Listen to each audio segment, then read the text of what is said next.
تو شروع میں اللہ تعالیٰ نے حکم دیا ایمان کا اور خرچ کرنے کا، اور آگے اس کا صلہ اور اس کا اجر بیان کیا، فالذین آمنوا منکم وانفقوا لہم اجر کبیر، بس جو لوگ ایمان لائے تم میں سے اور مال خرچ کیا، یعنی ہمارے اس امر کی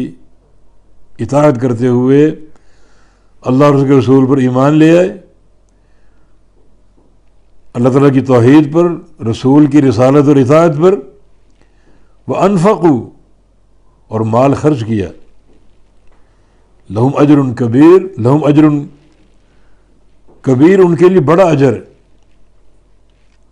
ان کے لیے اجر ہے بہت بڑا، اجر کبیر یہ موصوف صفت، بڑا اجر۔ اللہ تعالیٰ جس چیز کو بڑا کہہ رہے ہیں وہ کتنا بڑا ہوگا، جس کے نزدیک دنیا ایک مچھر کے پر کے برابر، بلکہ مچھر سے بھی کم،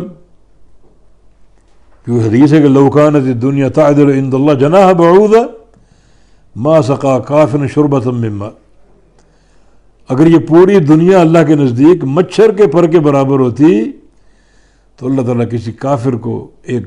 پانی کا قطرہ نہ دیتا۔ یہ دنیا کی قیمت ہے اللہ کے ہاں، جس اللہ کے سامنے دنیا کی یہ حیثیت ہے، وہ اللہ جس اجر کو اجر کبیر کہہ رہا ہے وہ کتنا بڑا اجر ہوگا، جبکہ یہ ساری دنیا مچھر کے پر کے برابر بھی نہیں اللہ کے نزدیک۔ تو جس چیز کو اجر کبیر کہہ رہے ہیں